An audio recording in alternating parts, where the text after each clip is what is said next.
भाग 3 अनुच्छेद 12-13 मौलिक अधिकार शुरू कर रहा हूँ मैं। तो मौलिक अधिकार को पढ़ेंगे आज ठीक से बढ़िया तरीके से बिल्कुल। सबसे पहले जानेंगे कि मौलिक अधिकार की शुरुआत कैसे हुई, कब इसकी बात रखी गई, कब इसकी मांग हुई। तो शुरू करते हैं। हेलो फ्रेंड्स, मैं सुमित, आप देख रहे हैं एग्ज़ाम ओरिएंटेड। चलिए शुरू करते हैं। सबसे पहले देखते हैं मौलिक अधिकार। तो मौलिक अधिकार को मैग्ना कार्टा कहा जाता है, ये आप सभी लोग जानते ही होंगे। और ये जो मौलिक अधिकार हैं ये अमेरिका से लिए गए हैं। इसका दूसरा पॉइंट देखते हैं कि मैग्ना कार्टा सर्वप्रथम इंग्लैंड में लागू हुआ, जो 1215 में किंग जॉन ने प्रस्तुत किया था। तो किंग जॉन ने इंग्लैंड में 1215 में इसे मैग्ना कार्टा को प्रस्तुत किया था। और ये भी जान लेते हैं जो मैग्ना कार्टा है वो किस भाषा का वर्ड है। तो वो फ्रांसीसी भाषा का वर्ड है मैग्ना कार्टा, कभी कभी पूछ लेते हैं। तो अब अगला पॉइंट अब स्टार्ट करते हैं कि मैग्ना कार्टा जो ये मौलिक अधिकार है, तो इनकी मांग कब से स्टार्ट हुई। तो 1925 में the Commonwealth of India bill लाया गया, जो कि एनी बेसेंट द्वारा लाया गया था। और इसमें 7 प्रकार के अधिकार की मांग रखी गई थी। तो अब हम जानते हैं कि इन्होंने कितने प्रकार की रखी थी। तो 7 प्रकार की कौन कौन से अधिकारों की मांग रखी थी, तो वो ये रहे। पहला था स्वतंत्रता, विचार, अभिव्यक्ति, सभा, लैंगिक भेदभाव, प्राथमिक शिक्षा और सार्वजनिक स्थल। इन 7 अधिकारों की मांग रखी गई थी। तो अब आप इसमें आप देखिए स्वतंत्रता, विचार, अभिव्यक्ति और आपकी सभा और आपकी प्राथमिक शिक्षा और सार्वजनिक स्थल। तो ये सारे के सारे जितने भी हैं, तो हमारे आज आप देखेंगे तो 1922 के अंतर्गत सारे आ रहे हैं, सिर्फ एक छोड़ के, वो है लैंगिक भेदभाव। तो लैंगिक भेदभाव आर्टिकल 15 में आपने पढ़ा होगा। तो यहाँ पर ये लगा लीजिए कि इतने थोड़े थे उस टाइम पर, लेकिन उस समय के काफ़ी थे। जो उस टाइम की इन ज़रूरतें महसूस हो रही थी, उनके हिसाब से ये बहुत ज़्यादा थे। तो अब जो इनकी मांग जब 1925 में की गई, तो उसके बाद नेहरू रिपोर्ट आई 1928 में। तो इसमें उसमें उस रिपोर्ट में इस बिल जो 1925 का बिल था, इसकी बात भी दोबारा से उठाई गई, लेकिन इसका कोई फिर काम नहीं किया गया, सिर्फ उठ के रह गई। 1931 में फिर कराची अधिवेशन आया, उसके अंतर्गत दोबारा इस बात को रखा गया। और अध्यक्ष वल्लभ भाई पटेल थे। तो उनके इस वाले कराची अधिवेशन के ये वाली बात याद रखना कि 1931 में कराची में अधिवेशन हुआ, कराची अधिवेशन, और इसके अध्यक्ष थे वल्लभ भाई पटेल जी। मौलिक अधिकारों का मसौदा तैयार कर लिया गया। मसौदा का मतलब होता है कि एक अच्छे रूप में, एक अच्छा बिल्कुल लिखित मौलिक अधिकार तैयार कर लिया गया, क्योंकि उन्हें आगे अंग्रेज़ों को देना था उस चीज़ को कि हमें इस प्रकार का जो संविधान होगा उसमें ये हमें मौलिक अधिकार चाहिए। उसके बाद जो मसौदा तैयार था, तो उसे किसने बनाकर तैयार किया, तो ये जवाहरलाल नेहरू जी ने तैयार किया था। ये याद रखना, ये पॉइंट है, स्टार बना के लिख लेना, या फिर नहीं तो पीडीएफ तो आपको मिलेगी। पीडीएफ तभी मिलेगी जब आप वीडियो पे 100 लाइक कर देंगे। लाइक के बाद ही आपको मिलेगी, 100 लाइक के बाद ही आपको ये पीडीएफ मिलेगी, नहीं तो नहीं मिलेगी। 1944 से 45 में ही सुप्रू रिपोर्ट आती है, और उस पर कोई निर्णय नहीं होता है। ठीक है, जब 1945 में 1944-45 में एक रिपोर्ट लाई जाती है जो सुप्रू रिपोर्ट होती है, उसमें भी इसके मौलिक अधिकारों का कोई जिक्र नहीं होता। आप लगा लीजिए 1925 से 1945 आ गया, लेकिन अभी तक कोई भी मौलिक अधिकारों के बारे में कोई भी निर्णय नहीं लिया गया।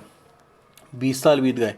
1939 से 1945 के बीच द्वितीय विश्व युद्ध हुआ था। उन द्वितीय विश्व युद्ध भी मतलब आप लगा लीजिए ख़त्म सा हो चुका है 45 के अंदर, और तब भी अभी तक कोई भी काम इसके अंतर्गत नहीं किया गया।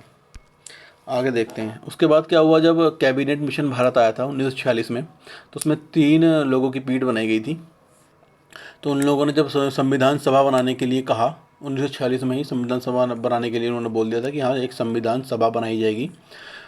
और फिर उसके बाद ही कहा गया था कि अब संविधान बनाने की शुरुआत की जाएगी। तो उसमें मौलिक अधिकार भी रखे जाएंगे। तो वो आपको पता ही है अमेरिका से लिए गए थे। अब जब मौलिक अधिकार रखे जाएंगे, तो अब किसे पता होगा कि मौलिक अधिकार क्या होना चाहिए। वो उन्हें पता होगा जो उस भारत में रहते हैं। तो उस संविधान सभा के मौलिक अधिकारों से संबंधित एक समिति का गठन किया गया, जिसके अध्यक्ष वल्लभ भाई पटेल जी को बनाया गया। और उसके बाद एक उप समिति का गठन किया गया, जिसके अध्यक्ष JB कृपलानी जी को बनाया गया। अब हम ये जानते हैं कि जो उप समिति बनी थी, इसका काम क्या था। उप समिति का एक छोटा सा काम था कि जो समिति मौलिक अधिकार बनाकर आगे भेजेगी, उप समिति इसकी जांच करेगी, और कुछ अगर चेंज करना है, कुछ हटाना है, कुछ जोड़ना है, तो वो समिति को भेजेगी कि आपको इसमें ये ऐड कर लेना चाहिए, या फिर ये आपको इसमें से हटा देना चाहिए। और वो आखिरी फैसला भी समिति का होगा। अगर वो हटाना चाहती है ठीक है, नहीं तो वो सीधा पारित हो जाएगा और सीधा संविधान के अंदर वो इंटीग्रेटेड कर दिया जाएगा। उसके बाद अब आप ये जान लेते हैं जो मौलिक अधिकार तो हैं ठीक है, पर लेकिन ये प्राप्त किसे होते हैं, तो ये व्यक्ति को प्राप्त होते हैं, ठीक है नहीं। जैसे कि मैं हूँ, मुझे प्राप्त हैं, जैसे कि आप लोग हैं तो आप व्यक्ति हैं, कुछ महिलाएं हैं कुछ पुरुष हैं, इसका मतलब नहीं है व्यक्ति से मतलब व्यक्ति में पुरुष और महिला दोनों आते हैं। तो एक व्यक्ति को प्राप्त है, ना कि किसी संस्था या फिर किसी कंपनी, कंपनी को नहीं, ना ही कोई संस्था, एक व्यक्ति को प्राप्त है। अब आप एक सिंपल सा इसमें जान लीजिए कि अब जैसे केंद्र सरकार है, उसने कुछ कानून बनाया जिससे रिलायंस कंपनी को दिक्कत हो रही है, ना कि व्यक्ति को दिक्कत हो रही है, एक कंपनी को दिक्कत आ रही है इसमें। अब जो टैक्स देने की बात आएगी तो भाई कंपनी को आएगी, ना कि एक व्यक्ति को आएगी। रिलायंस पूरी कंपनी का टैक्स देना होगा तो वह एक कानूनी मामला होगा, ना कि वो मौलिक अधिकारों का हनन होगा। तो अब अगर उसी कंपनी में कोई व्यक्ति एम्प्लॉय है और जो ऊपर का उसका आप मान लीजिए मैनेजर है और नीचे एम्प्लॉय है और वो उसके मौलिक अधिकारों का हनन करता है, तो वो व्यक्ति के हनन होंगे और वो व्यक्ति सीधा हाई कोर्ट या सुप्रीम कोर्ट जा सकता है। अब आप ये जानिए कि अधिकार तो मिल गए, पर लेकिन कभी कभी क्या है कि इसे निलंबित भी करना होता है देश हित के लिए, क्योंकि कहीं ऐसा ना हो। अब जैसे कि अभी आप देखते हैं कि जो आज़ादी आपको मिली थी मांग उठाने की, कि अभी हमने एनटीपीसी के लिए अनशन किया था, एनटीपीसी का एग्ज़ाम भी आ चुका है, बल्कि चल रहे हैं एनटीपीसी के एग्ज़ाम इस वक्त में। तो अब आप ये कुछ समझिए इस बात को कि ये हुआ कैसे, क्यों, क्योंकि सभी ने मिलकर ट्विटर कैंपेन चलाया, सभी देश के सभी देशवासियों ने, बच्चों ने, जितने भी स्टूडेंट्स थे और टीचर्स ने उन्हें मोटिवेट किया और सभी मिलकर इतना बड़ा गुट बना और एनटीपीसी बल्कि केंद्र सरकार को झुकना पड़ गया, रेलवे मिनिस्ट्री पूरी झुक गई सामने। तो एकता में शक्ति है वो बात ठीक है, पर लेकिन राष्ट्रपति जी को अधिकार दिया गया। अब जैसे कि चाइना के साथ या पाकिस्तान के साथ युद्ध शुरू हो गया, तो अब ऐसा तो नहीं होगा ना कि भारत लड़ाई चल रही है बाहर और हम अंदर कहने लगे कि हमें नौकरी दो, तो ये देश हित की बात नहीं होगी। तो इसलिए कुछ मौलिक अधिकार हैं जिन्हें राष्ट्रपति निलंबित कर देते हैं कि ये अब राष्ट्रीय आपातकाल चल रहा है, इसके अंतर्गत इन जो मौलिक अधिकार हैं इन सभी को छीन लिया जाएगा। कुछ समय के लिए, लिमिटेड समय होता है, जब तक इमरजेंसी स्टार्ट है, इमरजेंसी ख़त्म, आपके मौलिक अधिकार आपको मिल जाएंगे वापस। अब ये तो निलंबित करता है, पर लेकिन संसद को अधिकार मिले हुए हैं कि वो इन सारे अधिकारों को फिनिश कर सकती है, मतलब बिल्कुल ख़त्म कर सकती है, कुछ नया अधिकार आपको दे सकती है। लेकिन इसमें भी एक शर्त रखी गई, एक पॉइंट लगाकर नीचे लिख लेना कि आप मौलिक अधिकार को तभी चेंज कर सकते हैं जब जो पुराने मौलिक अधिकार है, वो जो हमारा पूरा मौलिक अधिकार है उसमें किसी भी प्रस्तावना को या किसी जो उसकी नींव है उसे अगर चोट पहुंचा रहा है या उसे बदलने की कोशिश कर रहा है, या फिर उस अनुच्छेद से या फिर उस मौलिक अधिकार से किसी व्यक्ति के अधिकारों का हनन हो रहा है, तभी आप उसे चेंज कर सकते हैं या फिर हटा सकते हैं। ऐसे ही इसमें जोड़ने का सिस्टम है। अगर आपको कोई नया अधिकार जोड़ना है, मौलिक अधिकार, वो आप तभी जोड़ सकते हैं जो जो उसमें मौलिक अधिकार लिखे हुए हैं जो हैं उसमें, उसकी प्रस्तावना को चेंज ना करे, उनमें वो फिट बैठ जाए, तभी आप उनमें जोड़ सकते हैं। ये भी संसद को अधिकार दिया गया, जोड़ना या हटाना। पूर्ण रूप से प्रतिबंध का मतलब बिल्कुल हटा देना संसद को ही यह अधिकार है। अब ऐसा नहीं है ना कि संसद का जो मर्जी चाहे वो कर ले। ऐसे तो संसद चाहती है कि हाँ भाई स्वतंत्रता का अधिकार है, लोगों को बोलने की आज़ादी है, तुरंत रोक दिया भाई, हटाओ भी सही, तो बहुत सरकार के खिलाफ बोल रहा है। अब जैसे कि जितने भी न्यूज़ चैनल्स हैं, आप तो खैर सब मोदी के चैनल समझ लीजिए आप, पर लेकिन एक बार को आप ये समझ लीजिए, एक जैसे कि कोई भी और चैनल समझ लीजिए, कोई भी समझ लीजिए आप, वो मोदी के खिलाफ बोल रहा है, तो मोदी जी सोचेंगे कि अब आप समझिए बीजेपी क्या सोचेगी। अब बीजेपी ये सोचती है कि एक काम करते हैं भाई, इन्हें चुप करा देते हैं। अब चुप कैसे कराएंगे, वो उनकी अभिव्यक्ति की आज़ादी को छीन लेंगे।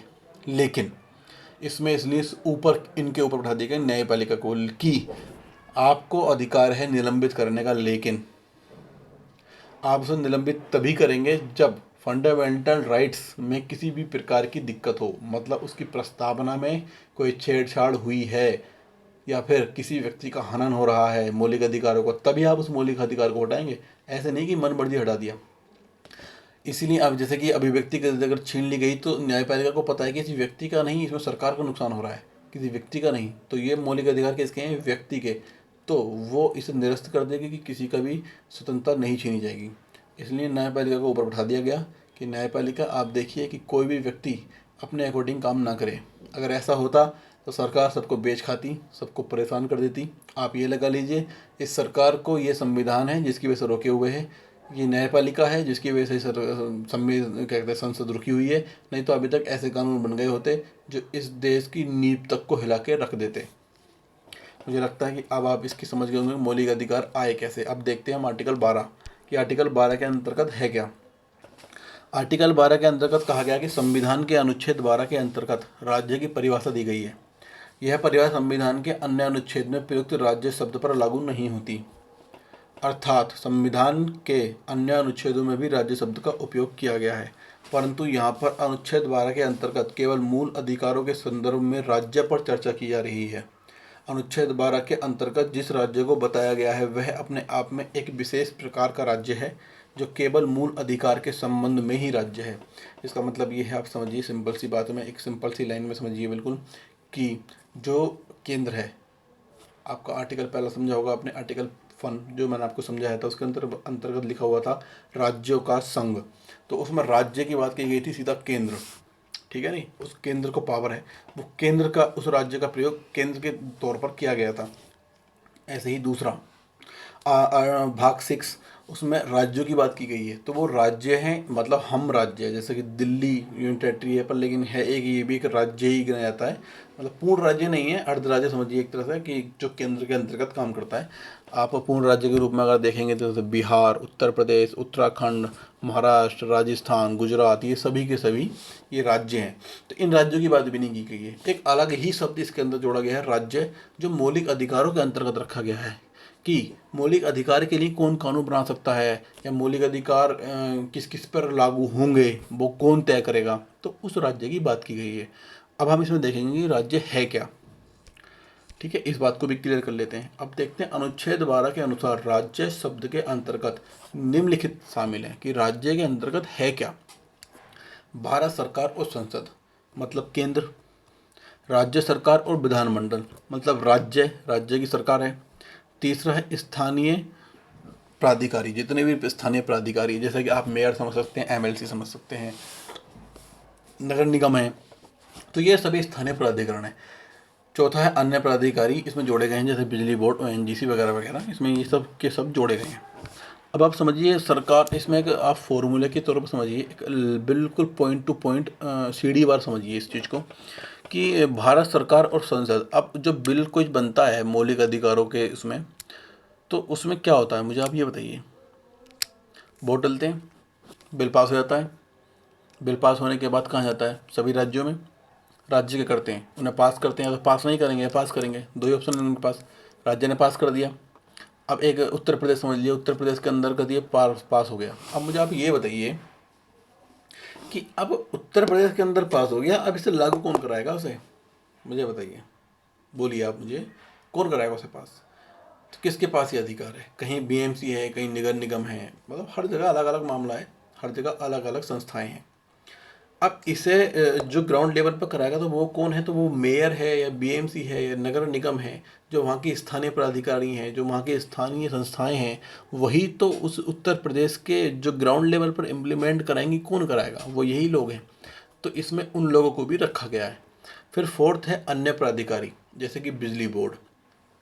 बिजली बोर्ड का एक आपको सिंपल सा उदाहरण देना चाहता हूँ, जैसे कि एक व्यक्ति है, वो दूसरे व्यक्ति के अधिकारों का हनन करता है। वो किस प्रकार कर रहा है, वो इस प्रकार कर रहा है कि जो दूसरा व्यक्ति है वो बिजली का बिल देता है, पहला वाला बिजली का बिल चोरी करके ले लेता है और एक भी रुपया नहीं देता।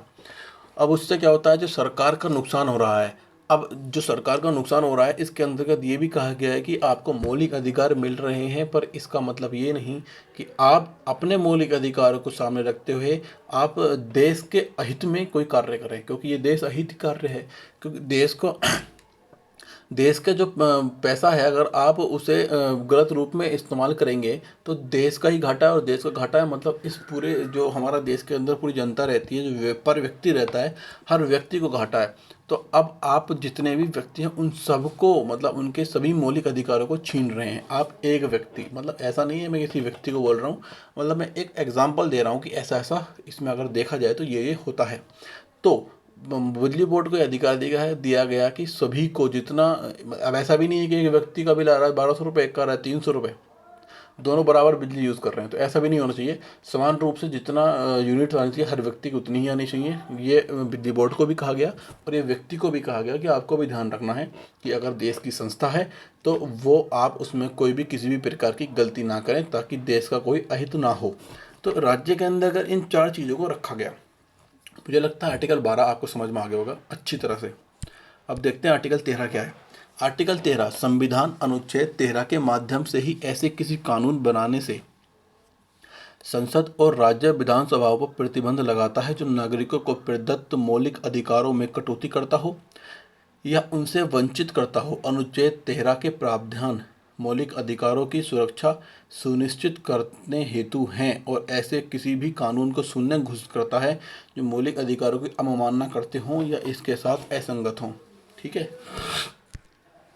अनुच्छेद 13 न्यायिक समीक्षा के लिए एक संवैधानिक आधार प्रदान करता है क्योंकि यह उच्चतम न्यायालय और उच्च न्यायालयों को यह अधिकार देता है कि वे संविधान पूर्व कानूनों की व्याख्या करें और यह तय करने का अधिकार देता है कि ऐसे कानून वर्तमान संविधान के मूल्यों और सिद्धांतों के साथ सुसंगत हैं या नहीं। आप सोच रहे होंगे कि इतना बड़ा क्यों लिखा मैंने, ये क्या जरूरत थी इसकी। ये इसलिए लिखा ताकि जब मैं आपको समझाऊं तो जो आपने ये पढ़ा है तो आप इस भाषा को पढ़ें, उसके बाद जो मैं आपको समझाऊं तो आप इस भाषा को समझ सकें कि इसके अंदर था क्या। इसलिए इतना बड़ा लिखने का मेरा कारण था। अब आपको मैं समझा देता हूँ कि है क्या ये आर्टिकल 13। अब आप एक ये समझिए इसमें कि ये है फंडामेंटल राइट्स हमारे। अब फ्यूचर के अंदर कर कोई कानून बनाया गया है, ठीक है, और कुछ कानून ऐसे हैं जो पास्ट के अंदर बने हुए हैं पहले से ही। अब इसके अंतर्गत ये कहा गया कि आज जो हम कानून बना रहे हैं जो कि 26 जनवरी 1950 को बने हैं, ठीक है, याद रखिएगा। हमारा जो कानून, जो हमारा संविधान था वो 26 जनवरी 1950 को लागू हुआ था। बनकर कब तैयार हुआ था? तो ये हुआ था 26 नवंबर 1949, ठीक है, याद रखिएगा। ये भी पूछ लेता कि कब बनकर तैयार हुआ और कब लागू हुआ। और अब आप ये बात समझिए कि अब क्या है कि कोई कानून है जो पास्ट में बना हुआ है, अगर वो फंडामेंटल राइट्स जो हमारे 1950 में बनकर तैयार हुए हैं उसकी प्रस्तावना में या फिर उसकी जो नींव है जो बनकर तैयार हुए हैं उसमें किसी भी प्रकार की अगर दखल अंदाजी करता है तो उस पहले नियम को काट दिया जाएगा, वो नियम मान्य नहीं रहेगा, उस नियम को ख़त्म कर दिया जाएगा। और अगर वो किसी भी प्रकार की इसमें दिक्कत पैदा नहीं करता है, बिल्कुल स्मूथली चलता हुआ आ रहा है, तो वो टिक लग जाएगा और वो अभी तक साथ चलता रहेगा। जैसा आईपीसी आप देख सकते हैं, सीआरपी समझ सकते हैं, वो फंडामेंटल राइट्स में किसी भी प्रकार की कोई गलतियां पैदा नहीं कर रही हैं कि उसमें फंडामेंटल राइट्स को कोई किसी भी प्रकार का हनन हो रहा है, कुछ नहीं, बिल्कुल स्मूथली चल रही हैं वो। आप 3 कानून देखिए, 3 कानून को निरस्त कर दिया गया है। वो इसलिए कर दिया गया है क्योंकि वो फंडामेंटल राइट्स में प्रॉब्लम्स पैदा कर रही थी। अब आप समझिए, अब जीवन जीने का अधिकार तो स्त्री को भी है ना, जो मुस्लिम स्त्री हैं, जो वहाँ की औरतें हैं, उन्हें भी अधिकार है। अब आप मुझे लगाइए कि कोई व्यक्ति है, उसका मन करा कभी भी तलाक तलाक तलाक बोल दिया, निकल लिया भाई, अगला फिर पकड़ा, अगली को फिर तलाक तलाक बोल दिया। अब ऐसे ही करते करते उन्होंने 220 शादी कर लिया। तो हर औरत के जो जीवन जीने का अधिकार है, जो उनकी स्वतंत्रता है, वो छीन ली गई ना। तो मौलिक अधिकार जो थे उनकी प्रस्तावना को छेड़ दिया गया ना इस चीज़ से। तो इसीलिए 3 तलाक को निरस्त कर दिया गया। उसमें साफ बोला गया कि जो आज के समय फंडामेंटल राइट्स हैं उन पर ये हनन कर रहा है, इसकी प्रस्तावना को चेंज करने का प्रयास कर रहा है, तो इस 3 कानून को निरस्त कर दिया जाता है। मुझे लगता है कि पास्ट से आप समझ गए होंगे। अब फ्यूचर का समझते हैं। अब फ्यूचर का क्या है कि अब आने वाले समय में कोई ऐसा कानून नहीं बना सकता, कोई भी सरकार हो, कुछ भी हो, कोई भी ऐसा कानून नहीं बन सकता है कि जो ये जो फंडामेंटल राइट्स बने हैं, जैसे कि इसमें था ना कि प्रस्तावना को ना छेड़, ऐसे ही इसमें है कि ये इसकी प्रस्तावना को नहीं छेड़नी चाहिए, प्रस्तावना नहीं बदलनी चाहिए इस कानून की वजह से। ये नहीं होना चाहिए कि कोई जो अनुच्छेद लिखा हुआ है उसे ही आप बदल दें, इस अगले वाले संविधान संशोधन से नहीं बदल सकते। मैंने पहले ही बताया था कि आपको कि प्रस्तावना को आप चेंज नहीं कर सकते हैं। ऐसे ही फंडामेंटल राइट्स में आप इसकी प्रस्तावना को, इसका जो बेसिक स्ट्रक्चर है आप उसे नहीं चेंज कर सकते हैं, बिल्कुल नहीं, आपको कोई अधिकार नहीं है इस चीज़ का। और अगर आप ऐसी कोशिश करेंगे भी तो सुप्रीम कोर्ट को बैठा दिया गया है कि आपको लतिया देगा एकदम तुरंत से कि ऐसा है कि बाबूजी चुप निकल लो, आपको कोई अधिकार नहीं है फंडामेंटल राइट्स में कोई भी चेंज करने का, अगर उसमें कोई छेड़छाड़ नहीं है, अगर वो किसी व्यक्ति का हनन नहीं कर रहे हैं तो फ्यूचर के अंदर भी आप नहीं बना सकते हैं। पास्ट में गलत है तो वो भी नहीं बन सकता है। अब आप ये लगा लीजिए, संविधान निर्माताओं ने इतना बढ़िया संविधान बनाया कि उन्होंने समझ लिया पहले ही कि भैया अगर आज चलो पिछले का तो हम करके चले जाएंगे, पर लेकिन अगला कैसे होगा, क्योंकि आगे की सरकारों का कुछ नहीं पता वो क्या करेंगे। अगर ये संविधान के अंतर्गत ये चीज़ नहीं लिखी होती तो आप ये समझ लीजिए कि आने वाले कानून ऐसे होते जैसे कि आज समय में राजतंत्र चल रहा है ना, राजतंत्र ही चलता, किसी और की सरकार कभी नहीं आती। और अनुच्छेद जितने भी आपको संविधान के अंतर्गत जो न्यायपालिका को बैठा दिया गया ऊपर, सबसे बड़ी बात है कि न्यायपालिका आपकी जो जितने भी मौलिक अधिकार है उनकी प्रोटेक्शन करती है। नहीं तो अगर ये नहीं होता ना, तो आप ये समझ लीजिए कि संविधान संशोधन इतने कर दिए जाते कि मौलिक अधिकार हर व्यक्ति से छीन लिया जाता और वो एक दोबारा गुलामी में जीता। ये जो नेता हैं यहाँ के, सबको बर्बाद कर देते। इस संविधान ने ही रोक रखा है ना बस, नहीं तो अब तक तो बेच खाए होते देश को। समझ रहे हो, इस संविधान की वजह से रुका पड़ा है, ये जो भी रुका पड़ा है, नहीं तो सब नेताओं ने बर्बाद कर दिया होता देश। चलो छोड़ो, ये चीज़ चलती रहती है। मुझे लगता है आर्टिकल 13 आपने समझ लिया होगा कि आर्टिकल 13 के अंतर्गत क्या कहा गया है, कितना ज़रूरी है। और एक सिंपल सा क्वेश्चन बनता है कभी कभी कि आर्टिकल 13 के अंतर्गत है क्या, तो आपको कुछ नहीं बोलना है, आपको बिल्कुल सिंपल तरह बोलना है कि इसके अंतर्गत न्यायिक समीक्षा है। ठीक है, बिल्कुल सिंपल सा है, बिल्कुल कुछ नहीं बोलना है आपको, सीधा बोलना है कि न्यायिक समीक्षा है आर्टिकल 13 के अंदर। आर्टिकल 13, आर्टिकल 12 बहुत बढ़िया से समझा दिया है मैंने। मुझे लगता है, मुझे उम्मीद है कि आपको अच्छी तरह समझ में आ गया होगा। इससे पहली क्लासेस भी मैंने डाल दी है इसके अंतर्गत। अब आप जाइए, आपको भाग देखने हैं कितने हैं तो उसकी वीडियोस भी हैं, अनुसूची पढ़नी है तो वो भी आप जाकर पढ़ लीजिए, सारी की सारी क्लासेस मिल जाएंगी। उससे पहले का आपको जानना है कुछ अंतर से मैंने डिफरेंस डाले हैं कि अनुसूची और संविधान संशोधन अधिनियम और आपका ये भाग और आपका अनुच्छेद, इन सब के बीच में अंतर क्या क्या है।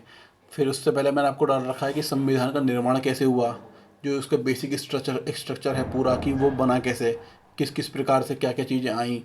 उसके बाद फिर अब मैंने आपको ये भी तो बता दिया है कि जो भाग 1 है जिसके अंतर्गत 4 आर्टिकल 1 2 3 4, वो भी मैंने आपको डाल दिया, वो भी आप जाकर जल्दी से देखिए। उसके बाद मैंने आपको आपके लिए नागरिकता भी डाल दी है, नागरिकता किस प्रकार की है, किस प्रकार ली जाती है, किस प्रकार छीनी जाती है, तो वो भी मैंने आपके लिए डाल दिया है। तो जाकर तुरंत देखिए और इस वीडियो को भी देखिए, और इससे अगली आने वाली वीडियोस भी बने रही है हमारे साथ, वो भी आने वाली जल्दी इन डिटेल ही आपको मिलेंगी। कोई भी ऊपर ऊपर से नहीं मिलेगी, सब डिटेल में जितना भी होगा ज़रूरी वो सब डिटेल में ही पढ़ाया जाएगा आपको। तो अगर आपको ऐसी ही डिटेल वीडियोस चाहिए, जल्दी से जल्दी चैनल को सब्सक्राइब कर लीजिए, वीडियो को लाइक कर दीजिए, शेयर कर दीजिए दोस्तों के साथ, ताकि उन्हें भी इस चीज़ का लाभ मिल सके। और बने रहिए हमारे चैनल के साथ। Thank you.